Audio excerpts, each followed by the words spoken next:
Hello everyone, welcome to our channel S bio with Ankita. तो आज हम करने जा रहे हैं हमारी class 5th for HTET PYQ. जी हाँ, जितने भी हमारे एचटेट एस्पिरेंट्स हैं या फिर जो फर्दर आगे फ्यूचर के लिए प्रिपरेशन करना चाहते हैं केवीएस के लिए या और भी अदर टीचिंग एग्जाम्स के लिए, तो ये आज की वीडियो आप लोगों के लिए बहुत हेल्पफुल रहने वाली है।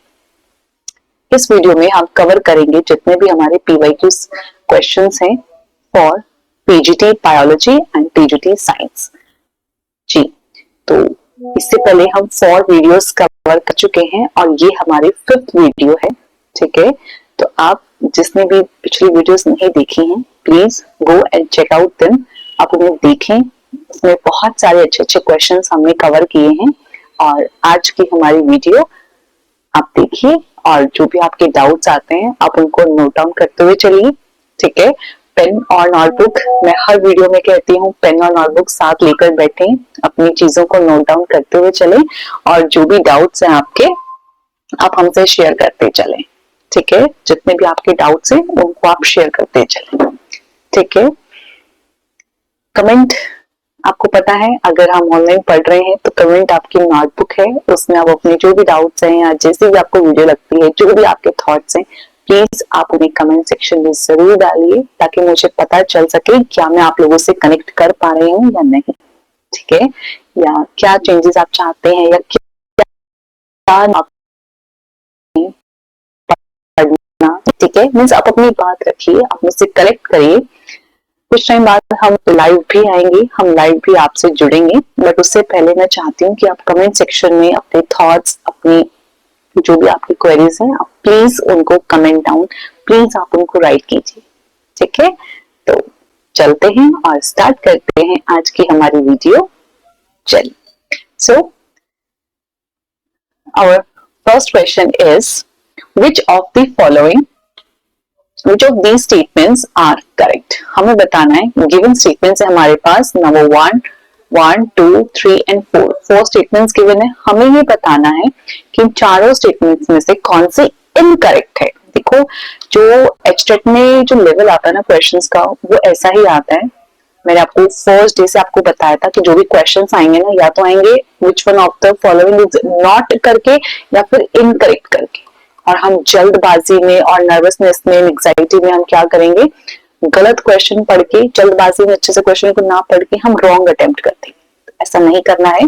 ठीक है, सबसे अच्छी बात है आपका जो पेपर का मोड है दैट इज ऑफलाइन। आपके हाथ में पेपर होगा, आपके हाथ में पेन होगा, पेंसिल होगा, आप उसी चीजों को मार्क करते चलिए कि अच्छा मुझे इस क्वेश्चन में क्या ढूंढना है, इनकरेक्ट ढूंढना है, तो अब मैं गलती मेरे जो होने के चांसेस है वो कम हो जाएंगे। सही बात है कि नहीं? ठीक है, तो मुझे ढूंढना है यहाँ पर इनकरेक्ट। ठीक है, पढ़ते हैं स्टेटमेंट और चेक करते हैं कौन सी स्टेटमेंट इनकरेक्ट है। So our very first statement is filarial worm is a dreaded parasite of human blood and lymph. जी हाँ, ये स्टेटमेंट बिल्कुल सही। कैसे? आपको पता है कि जो फिलेरियल वर्म है वो क्या कॉज करता है, आपको ये पता होना चाहिए। फिलेरियल वर्म जो है वो कॉज करता है एलिफेंटियासिस। क्या कॉज करता है? एलिफेंटियासिस। ठीक है, एलिफेंटियासिस को हम हिंदी में हाथी पांव भी कहते हैं। पता है ना आपको, पैरों से शुरू होता है ब्लड स्टेम में मिलकर, और जो हमारा पैर होता है और जो हमारे जेनेटिक जो हमारे ऑर्गन्स भी होते हैं वो भी एकदम हाथी के पांव जैसे इतने बड़े हो जाते हैं, है ना। तो क्या है, फिलेरियल वर्म क्या है? ग्रेडेड पैरासाइट है जो कि किसमें मिक्स हो जाता है, ह्यूमन ब्लड में। और बिल्कुल सही बात है, तो स्टेटमेंट बिल्कुल सही है। जो फिलेरियल वर्म है वो क्या है? हमारा एक एलिफेंटियासिस कॉज करने वाला एक वर्म है। ठीक है, और जो कि ड्रेड पैरासाइट है। चलिए नेक्स्ट, ये स्टेटमेंट हमारा ठीक है। ठीक है, चलिए नेक्स्ट है हमारा cysticercus develops in adult tapeworm inside the secondary host body. अब आप मुझे बताइए कि जो सिस्टिसेरस है क्या वो सेकेंडरी होस्ट बॉडी में डेवलप करता है? जो सिस्टिसेरस है वो एडल्ट टेपवर्म जो है क्या वो सेकेंडरी होस्ट बॉडी में डेवलप करता है? हाँ, या वो इंटरमीडिएट होस्ट में डेवलप करता है? जी, वो सेकेंडरी बॉडी में नहीं, वो इंटरमीडिएट होस्ट बॉडी पे करता है, जैसे कि पिग हो गए हमारे। ठीक है, तो ऐसी बॉडीज में वो क्या करते हैं? डेवलप करते हैं। ठीक है, तो सेकेंड स्टेटमेंट तो हमारी रॉन्ग हो गई। इन्होंने गिवन है, इन्होंने दिया है सेकेंडरी, बट हमारा क्या होता है इंटरमीडिएट होस्ट। ठीक है, तो ये स्टेटमेंट हमारी फॉल्स है।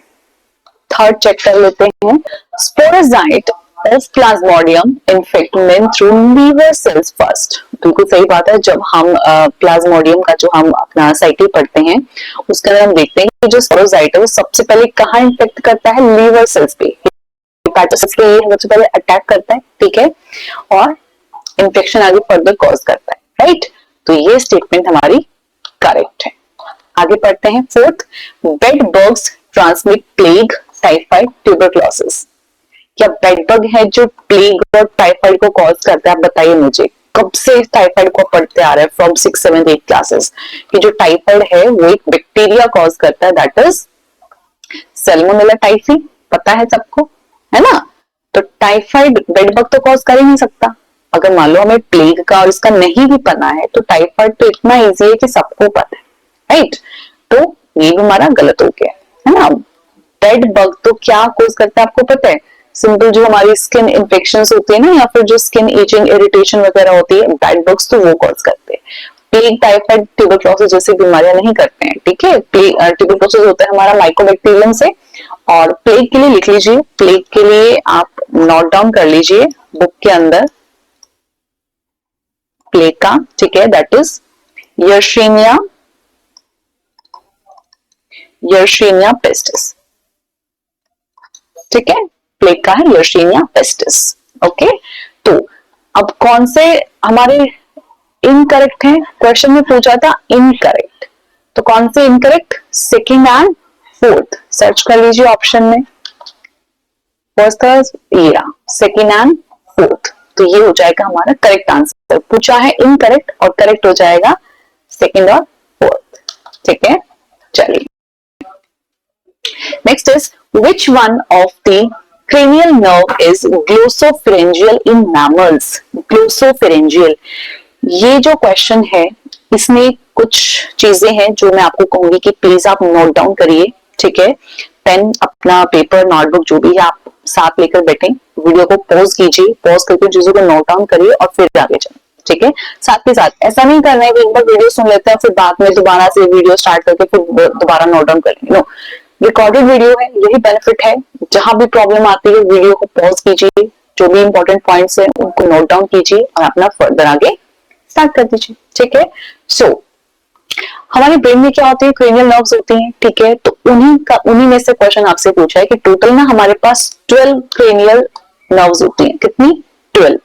ये क्वेश्चन बहुत बार पूछा गया है और मेनली जो है ना आपसे 9th, 10th और 12th, इन 3 क्रेनियल नर्व से तो बहुत क्वेश्चन आते हैं, बहुत क्वेश्चन। तो इन 3 को तो आपको बहुत अच्छे से करना है। ठीक है, करवा मैं आपको बाकी भी दूंगी।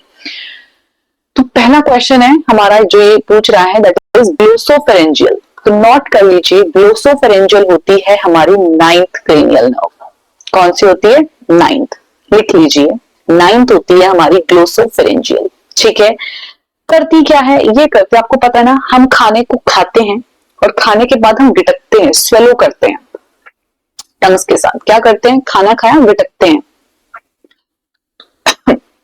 तो वो जो स्वेलोइंग है वो कौन हेल्प करता है? कौन हेल्प करता है? हमारा 9th cranial nerve, that is glossopharyngeal. Okay, तो ये इसका फंक्शन हो गया, पता होना चाहिए, बाय चांस पूछ ले तो। सॉरी।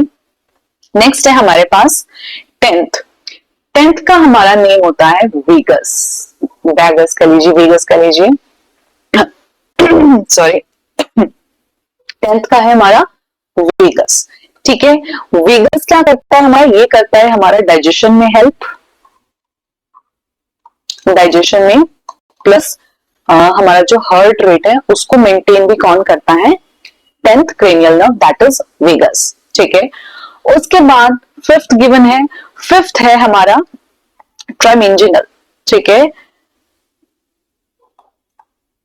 ट्राई ये है आपका ट्राइमेंजिनल नहीं, सॉरी, ट्राइजेमिनल, सॉरी, ट्राइजेमिनल। ठीक है, ट्राइजेमिनल, 5th वन। ओके, और ये हेल्प करता है आपके जैसे जो आपका फोर्थ है ना, आप खाना खाते हैं, आप च्वी करते हो, जो च्यूइंग का काम है आपके माउथ को होल्ड करता है, that is fifth one, trigeminal. ठीक है। ट्वेल्थ, ट्वेल्थ कौन सा है आपका? ट्वेल्थ है आपका हाइपोग्लोसल। ट्वेल्थ कौन सा है? हाइपोग्लोसल। लिख लीजिए हाइपो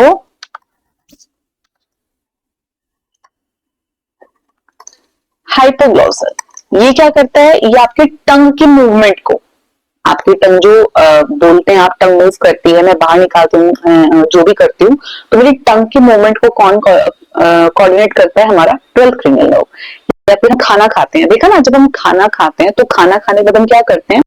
टंग से, मान लो मेरे दांत में कुछ फंस गया है या कुछ भी इधर उधर फंस गया है, तो मैं क्या करती हूँ? टंग से उसको क्लीन कर लेती हूँ। ऐसे करते हैं ना, हमेशा जनरली करते हैं, ऐसे से करके क्लीन करते हैं। तो ये भी कौन करवाता है? हमारा ट्वेल्थ क्रेनियल नर्व, हाइपोग्लॉस।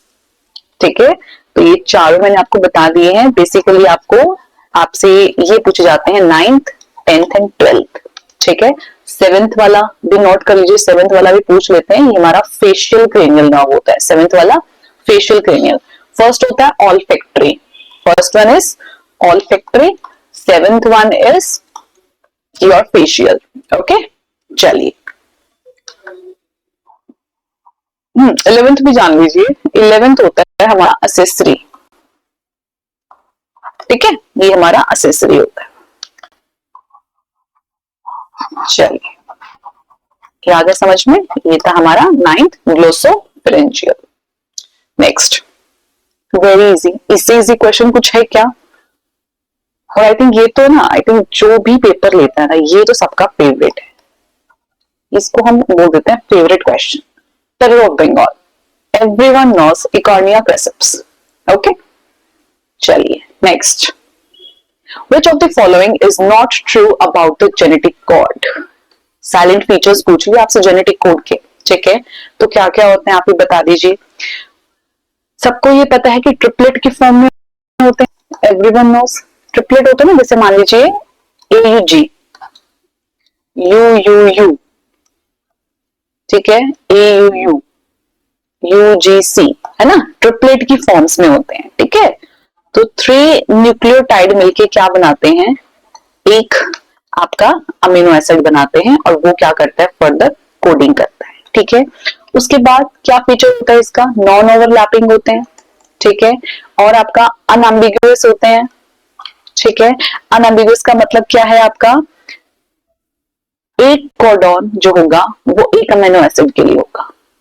ठीक है, इतनी सी बात है, अनएम्बिगुअस की गिवन भी है, एक कोडॉन आपका एक अमीनो एसिड के लिए।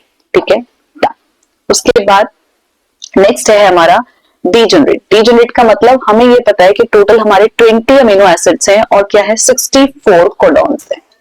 यही है जो है 20 अमीनो एसिड्स और 64 कोडॉन्स। यही आपस में अलग अलग पेयर्स बना के, अलग कोडिंग करके क्या करते हैं? हमारा पूरा का पूरा जेनेटिक मटेरियल तैयार करते हैं। ठीक है, इसको हम बोलते हैं डीजेनरेशन। तो ये भी किसकी प्रॉपर्टी है? हमारे जेनेटिक कोड की।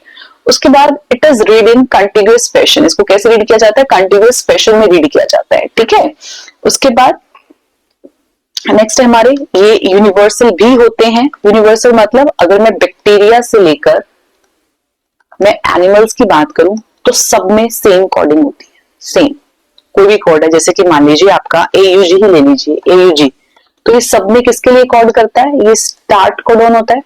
ठीक है, मुझे कुछ भी स्टार्ट करना है, एप्लीकेशन स्टार्ट करनी है, ट्रांसलेशन करनी है, जो भी करना है, सब में ये AUG क्या करेगा? Start codon. और क्या करता है? प्रोटीन की सिंथेसिस भी कौन करता है? AUG करता है। ठीक है, उसके बाद हमारे UAA, UAA हो गया, UAG हो गया, ये सब क्या करते हैं? ये स्टॉप कोडॉन्स है। ठीक है, तो चाहे बैक्टीरिया है या कोई भी एनिमल है, कुछ भी है, सब में यही हमारे क्या होंगे? जेनेटिक कोड्स होंगे जो कि सेम कोडिंग करेंगे। ठीक है, तो देखिए चारों ही जो ऑप्शंस हैं इसके अंदर वो करेक्ट हैं। तो ये जो क्वेश्चन था इसमें ऑब्जेक्शन लगा था। ठीक है, इसके मार्क्स सबको दिए गए थे क्योंकि इसमें कोई भी नॉट ट्रू नहीं है, they all are true. Okay, चलो नेक्स्ट है Wilmot's bubbler is used for. Wilmot's bubbler क्या होता है विल्मोट्स बबलर? विल्मोट्स बबलर एक डिवाइस है, ठीक है, क्या है? एक डिवाइस है। क्या करता है देखिए, मैं आपको बना के बताती हूँ। ये एक फ्लास्क है, ठीक है, ये फ्लास्क हो गया, इधर हमने कॉर्क लगा दी, उसके बाद यहाँ पर एक डिवाइस लगता है जिसको हमने नाम दिया विल्मोट, ठीक है। उसके बाद यहाँ पर एक टेस्ट ट्यूब जैसा या फ्लास्क जैसा हम लगा देते हैं, ठीक है, और नीचे है आपका प्लांट। कौन सा प्लांट? इसके अंदर हम यूज करते हैं एक्वेटिक प्लांट्स को। एक्वेटिक प्लांट्स लेते हैं जनरली, फॉर एग्जांपल हाइड्रोला, ठीक है, हाइड्रोला यूज करते हैं, वाटर इधर और इधर एक्वेटिक प्लांट, ठीक है। ये जो डिवाइस है इसका यूज किस लिए होता है? ये डिवाइस यूज किया जाता है ये चेक करने के लिए कि कोई भी एक एक्वेटिक प्लांट है, क्या वो ऑक्सीजन प्रोड्यूस कर रहा है, अगर कर रहा है तो कितनी प्रोड्यूस कर रहा है, उसका अमाउंट भी, ठीक है। तो उसके लिए हम यूज करते हैं विल्मोट्स बबलर का, सॉरी, किया, इधर ये डिवाइस लगाया, इधर लगाया ताकि बाहर से कुछ भी ना आ सके, ना अंदर से कुछ जा सके। ऊपर मैंने इसको फिक्स कर दिया, ठीक है, यहाँ पानी था। अब यहाँ पे क्या होगा? प्लांट अपनी फोटोसिंथेसिस करेगा, पता है आपको? फोटोसिंथेसिस की रिएक्शन पता है ना आपको, क्या होती है? CO2 प्लस H2O क्या देते हैं आपको? C6H12O6 प्लस आपका बाय प्रोडक्ट निकलता है ऑक्सीजन, पता है। तो जब फोटोसिंथेसिस होगी तो ऑक्सीजन रिलीज होगी, तो जब ये प्लांट फोटोसिंथेसिस करेगा तो ये ऑक्सीजन भी रिलीज करेगा, करेगा कि नहीं करेगा? इस ऑक्सीजन रिलीज को चेक करने के लिए, क्या ऑक्सीजन रिलीज हुई है या नहीं, मतलब ये प्लांट है फोटोसिंथेसिस कर रहा है या नहीं, उसके लिए हम इस डिवाइस को यूज करते हैं। जब ये डिवाइस में लगता है ना तो ऑक्सीजन जब गैस रिलीज होती है वो बबल्स के फॉर्म में रिलीज होगी, यहाँ बबल्स बन जाएंगे, बबल्स, ठीक है। कैसे होते हैं बबल्स? ये प्लांट था, इधर ऐसे बबल्स बन जाएंगे। वो बबल्स क्या इंडिकेट करेंगे कि यहाँ पर O2 भी क्या हो रही है, प्रोडक्शन हो रही है, प्लस यहाँ पे क्या हो रहा है, कितना ऑक्सीजन बन रहा है, ये भी हमें पता चल जाएगा, ठीक है। तो विल्मोट बबलर का यूज हमने किसमें किया, किन एक्सपेरिमेंट्स में किया?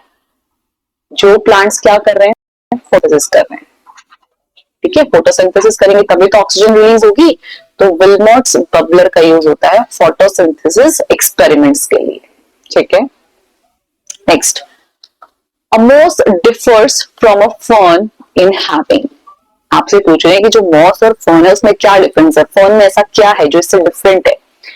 तो मॉस आपको पता है, मॉस क्या है, एक ब्रायोफाइट है, और फर्न क्या है आपका, एक टेरिडोफाइट है, ठीक है। ब्रायोफाइट आपको पता है वाटर प्लांट्स होते हैं, और टेरिडोफाइट क्या है, आपके फर्स्ट टेरेस्ट्रियल प्लांट है, ठीक है। अब आप मुझे ये बताइए कि जो ब्रायोफाइट्स हैं हमारे, ठीक है, ब्रायोफाइट्स में डोमिनेंट फेज हमारा कौन सा होता है, स्पोरोफाइट्स या गेमेटोफाइट्स? प्लांट्स के अंदर, एक्वेटिक प्लांट्स के अंदर, तो इसमें होता है हमारा गेमेटोफाइट डोमिनेंट फेज में, ठीक है। पानी के अंदर तो क्या वस्कुलर बंडल्स की जरूरत है? नहीं, तो इसके अंदर वस्कुलर बंडल्स भी नहीं होते हैं, ठीक है। कौन टेरिडोफाइट है, तो इसमें डोमिनेंट फेज में कौन होता है हमारा, स्पोरोफाइट। टेरेस्ट्रियल है तो यानी वस्कुलर बंडल्स की भी क्या होगी, नीड होगी। तो अब ऑप्शन में क्या गिवन है, किसके बेसिस पे बताना है, dependent sporophyte, independent gametophyte, alternation of generation या मोटाइल मेल गैमेट्स? इसके बेसिस पे नहीं बता सकते, इस पे भी नहीं, इस पे भी नहीं, किस पे डिपेंड, स्पोरोफाइट पे। तो कैसे डिफर है, डिपेंडेंट स्पोरोफाइट पे, इसके पास हमारे पास डोमिनेंट गेमेटोफाइट था और स्पोरोफाइट, तो किसमें, इन हैविंग किसमें डिफरेंट है, डिपेंडेंट स्पोरोफाइट में, ठीक है। क्वेश्चंस का लेवल अच्छा है, बट अगर आप देखें तो सभी के सभी एनसीईआरटी बेस्ड ही हैं, है ना। अब तक हम 4 वीडियोस कर चुके हैं, ये हमारी 5th वीडियो है, और सब में आपने देखा होगा ऑलमोस्ट जो क्वेश्चंस हैं सब एनसीईआरटी बेस्ड है, सब। तो कहां से पढ़ें, नोट्स कहां से लें, कहां से क्या करें, इतना नहीं पैनिक होना है, आपके पास है सब, यानी सब एनसीईआरटी, उससे बाहर कुछ नहीं आता है। जस्ट फॉलो दैम, उनको फॉलो करो, उनको रिवाइज करो, जितना हो सकता है सब वहीं से आएगा। ठीक है, next question, which of the following is not a characteristic of r selected species. आपको पता है दो तरीके से हमारी स्पीशीज होती है, R1 एंड K1, पता है सबको। आर की कैरेक्टरिस्टिक्स पूछी है, ठीक है, और पूछी क्या है, गिवन में से कौन सी नहीं है। देखो फिर से क्वेश्चन नॉट में पूछ रहा है, ठीक है, तो कौन सी नहीं है। हमें ये पता है कि जो हमारी आर सिलेक्टेड स्पीशीज होती है वो क्या करती है, वो बहुत ज्यादा प्रोजेनियस बनाती है। क्यों, हमें ये पता है कि जो आर स्पीशीज है वो साइज में बहुत छोटी होती है एज कंपेयर टू के वाली, है ना। तो ये बहुत ज्यादा प्रोजेनियस बनाती है ना। क्यों, क्योंकि इनका जो रिप्रोडक्शन रेट है वो बहुत ज्यादा, तो बहुत ज्यादा प्रोजेनियस बनाती है एकदम, ठीक है। रिप्रोड्यूस क्विकली, बहुत जल्दी भी प्रोड्यूस करते हैं, ठीक है। इनका जो लाइफ स्पेन है वो भी कम होता है, इसलिए ज्यादा रिप्रोड्यूस करते हैं और जल्दी भी करते हैं। सर्वाइवल रेट इनके प्रोजेनिस का बहुत कम है, ठीक है, इसलिए रिप्रोड्यूस कर रहे हैं। यानी इनका जो मोर्टालिटी रेट है वो भी क्या होता है आपका, ज्यादा मरते हैं, मोर्टालिटी रेट ज्यादा है, सर्वाइवल रेट नहीं है, कम जीते हैं, ठीक है। उसके बाद जो पेरेंटल केयर है वो आर सिलेक्टेड स्पीशीज में नहीं होती। अगर पेरेंटल केयर होती तो जीना चाहते, मरते ही नहीं। तो पेरेंटल केयर बहुत ही ना के बराबर होती है, बहुत मिनिमल होती है। और पूछा ही क्या है कि कौन सा कैरेक्टरिस्टिक नहीं है, तो कौन सा नहीं है कैरेक्टरिस्टिक, पेरेंटल केयर ये नहीं करते। R selected species parental care नहीं करती है, ठीक है। बहुत इजी क्वेश्चन था। चलिए next, yes, very very very important question, ठीक है। In citric acid cycle, Krebs cycle से क्वेश्चन आया है, ठीक है। सबस्ट्रेट लेवल फॉस्फोराइलेशन, ध्यान से पढ़िए क्वेश्चन को, क्या पूछ रहा है। In citric acid cycle substrate level phosphorylation takes place in which of the following step. क्या मतलब है इसका, सबस्ट्रेट लेवल फॉस्फोराइलेशन का मतलब क्या है। इसका मतलब है, आपको ये पता है कि जब ग्लाइकोलिसिस होती है, ठीक है, क्या होती है ग्लाइकोलिसिस, तो उसमें क्या होता है, कंपाउंड होता है पीईपी, फॉस्फोफिनोल पायरुवेट। ध्यान है, डायग्राम देख लीजिए, ठीक है। 3 कार्बन कंपाउंड होता है हमारा,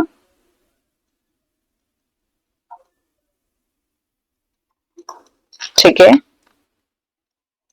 और इधर हमारा जुड़ा हुआ होता है PO3 2 नेगेटिव। ये क्या है हमारा फॉस्फेट ग्रुप। ये कौन सा कंपाउंड है हमारा, पीईपी, फॉस्फोफिनोल पायरुवेट, ठीक है। उसके बाद इसकी रिएक्शन होगी, हम इसको क्या देंगे, एडीपी, एडिनोसाइन डाइफॉस्फेट। डाई कितनी है, फॉस्फेट कितने हैं, डाई 2 फॉस्फेट है, ठीक है। कितने फॉस्फेट हैं, 2। अब क्या होगा, रिएक्शन होगा, ठीक है। रिएक्शन होके क्या बनता है हमारे पास, पायरुवेट, फॉस्फोफिनोल पायरुवेट से क्या बनेगा, पायरुवेट। उस पायरुवेट में क्या होगा, ये फट जाएगा, ठीक है, ये ग्रुप हट गया, तो यहां आ गया डबल बॉन्ड, ठीक है, और यहां आ गया सिंगल बॉन्ड, और एक और हाइड्रोजन इसको मिल जाएगी। ये बन गया हमारा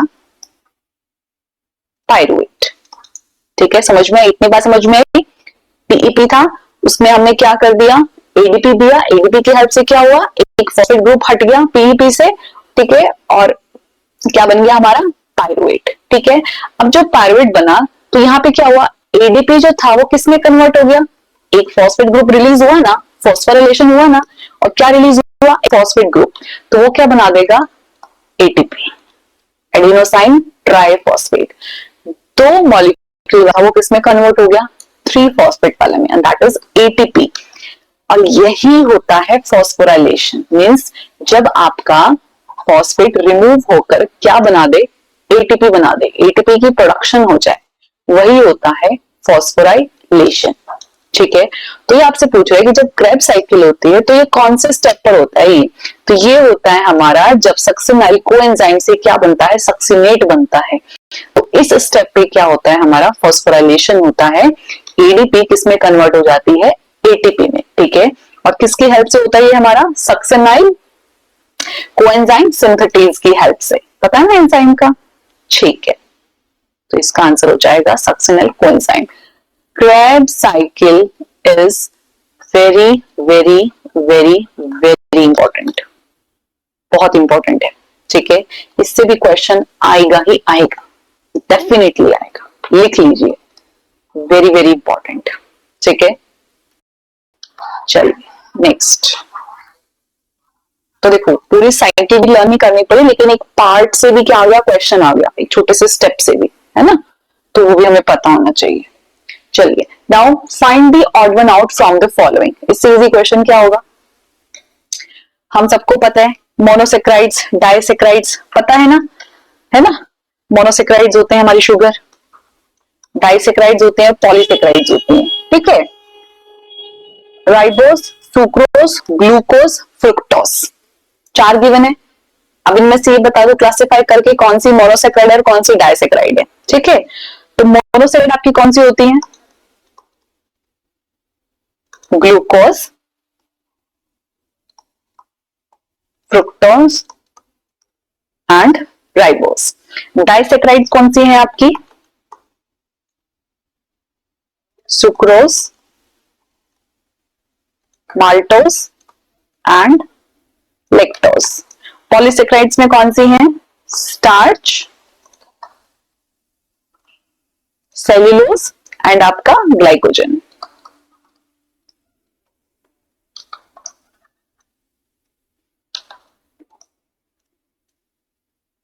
ठीक है, अब चेक कर लो।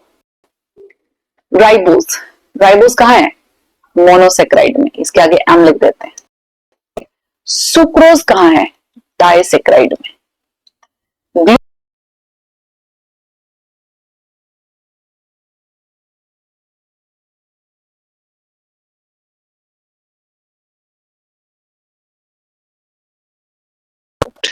सुक्रोज, ठीक है, कौन सा हुआ हमारा, सुक्रोज, ये हो गया हमारा आंसर। ठीक है, इतना क्लियर है सबको।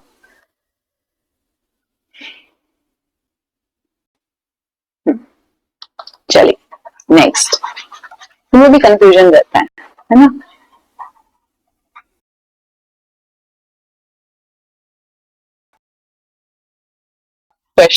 The phenomenon in which a single gene may express more than one effect। ये क्वेश्चन इसी पेपर में 2023 वाले पेपर में दूसरी बार है। प्लियोट्रॉपी, जब एक से ज्यादा इफेक्ट शो होते हैं, एक ही जीन एक से ज्यादा इफेक्ट शो करता है, प्लियोट्रॉपी। पीछे लास्ट क्लास में किया था फिनाइलकेटोन्यूरिया, याद है। तो प्लियोट्रॉपी भी इंपॉर्टेंट है, मैंने कहा था वहां पे भी स्टार लगा लो, ये क्वेश्चन आता है। तो एक ही पेपर में 2 क्वेश्चन, प्लियोट्रॉपी। ठीक है,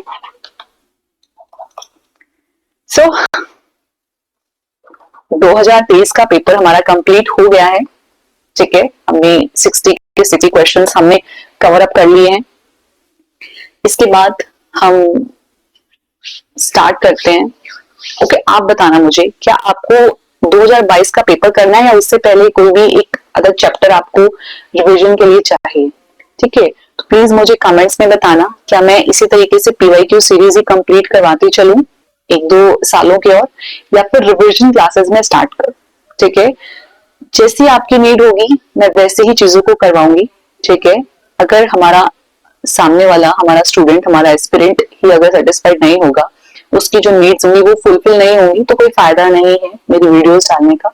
तो एज पर योर कंडीशन मैं वीडियोस अपलोड करूँ।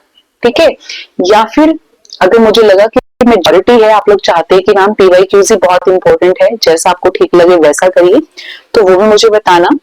फिर मैं अपने हिसाब से, अगर आप चाहते हैं कि मैं गाइड करते हुए चलिए, जैसा आपको ठीक लगेगा हम वैसे फॉलो अप करते चलेंगे, तो वो भी मुझे कमेंट में बताना। ठीक है, प्लीज कमेंट सेक्शन में अपनी बातें रखा करो, उसके बिना मुझे नहीं पता चलेगा। मैं इतनी बड़ी अंतर्यामी नहीं हूं कि मैं आपके मन की बात जान लूं। ठीक है, पहले मुझे आपको बताना पड़ेगा, जब आप मुझे बताएंगे तो जैसे ही हमारी कनेक्टिविटी होगी ना, फिर मैं बता दूंगी कि मेरे स्टूडेंट्स की नीड क्या है। ठीक है, तो अभी के लिए इतना ही, और कमेंट्स में बताना क्या नीड है, आगे क्या करना चाहते हो। Okay, till then bye bye, good day, take care. हमारी स्माइल ही रह गई, स्माइल के साथ जाएंगे, है ना, हंसते खेलते। चलिए बाय बाय, सी